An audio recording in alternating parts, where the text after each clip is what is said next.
With the latest solar flare that just happened just recently and the magnitude of where it was at G5, I got some breaking news for y'all. This is all just for entertainment purposes, but check this shit out, yo. Roll the clip.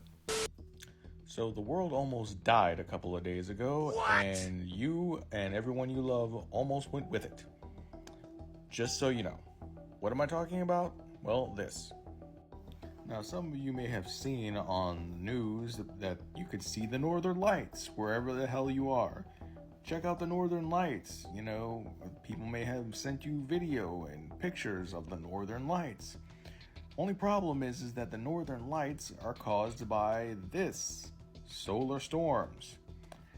Now, we are entering what's known as the solar maxima, at the time when the solar output, the output from the sun, is at its peak.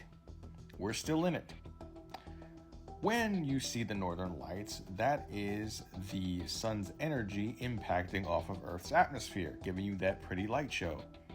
But for people like me who study emergency management and disasters, this is absolutely terrifying.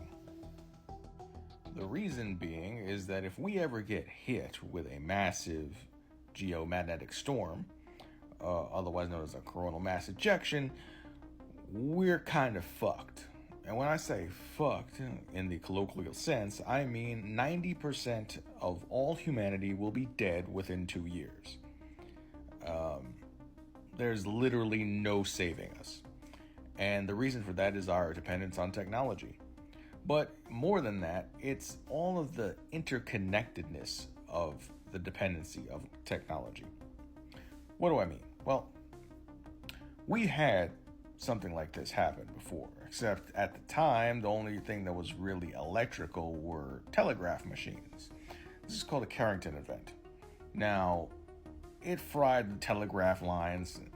Big fucking deal. We were still getting our food, from local farms and things like that. There was no serious electronic infrastructure.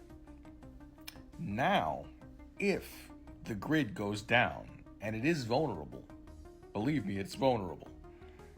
Well, here's what's going to happen in no particular order, but I will guarantee you this will happen. First of all, food chain, total disruption, okay?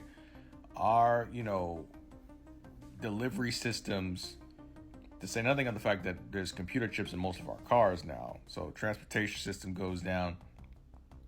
There's no way of getting food to grocery stores. And even if you could, how the hell are you going to refrigerate it? All the refrigeration units are done. Okay? So, spoilage. Lots and lots of spoilage. And you might say, well, I have canned food and such and such. Okay. Maybe you're a prepper. Maybe you stocked up some stockpiles of food. But here's your problem. Water. Yes, the systems that pump water are also going to go down. The systems that treat water are going to go down, which means any water you do find, unless you're collecting rainwater, which, let's face it, isn't really that good, that's going to be poisonous. If you live in any type of high rise, you're basically dead. And the reason for that is that you can't get water up there, so you have to go downstairs to get water. And since you don't have any elevators or escalators anymore, you're doing this all by foot. You're basically using up whatever water that you have stored in your body, and you're dehydrating way more than you're hydrating. So maybe you say, I have water for purification and such. Okay, but now you have to worry about other people.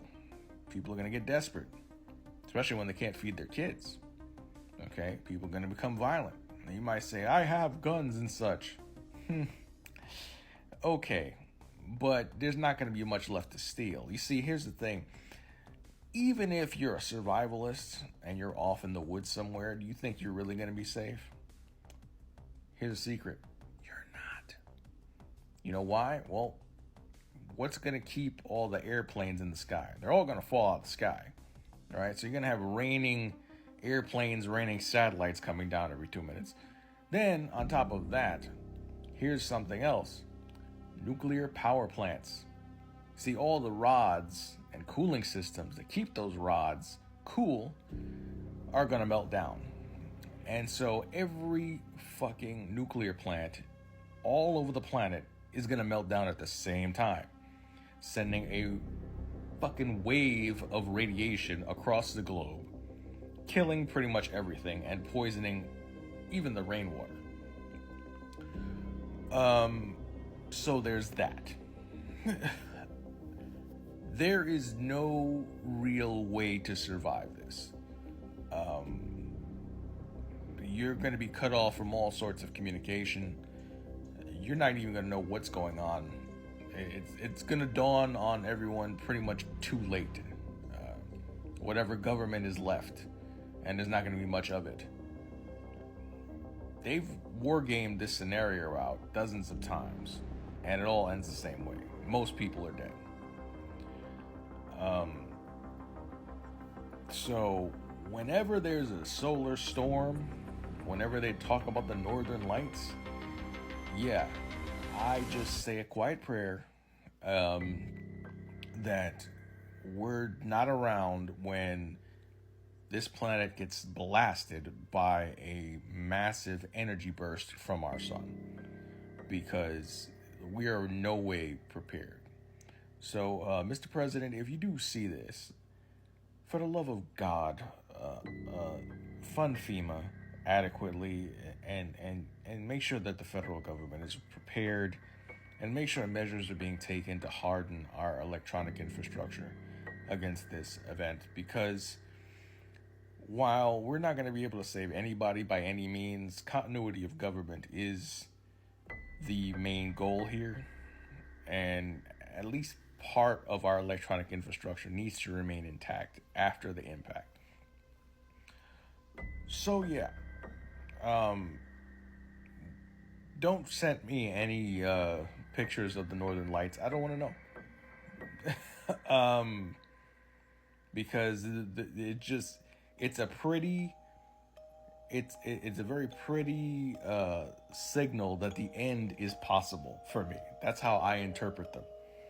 So yeah, we're gonna keep getting blasted by these things until the solar maxima comes to an end. Some people have a timeline on that. The truth is, they really have no fucking idea.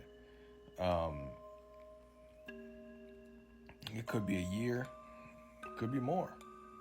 Really don't know. And it doesn't have to be during this time, during the solar maxima. It doesn't have to be. We could get blasted at any moment. We're circling a giant fucking fireball, okay?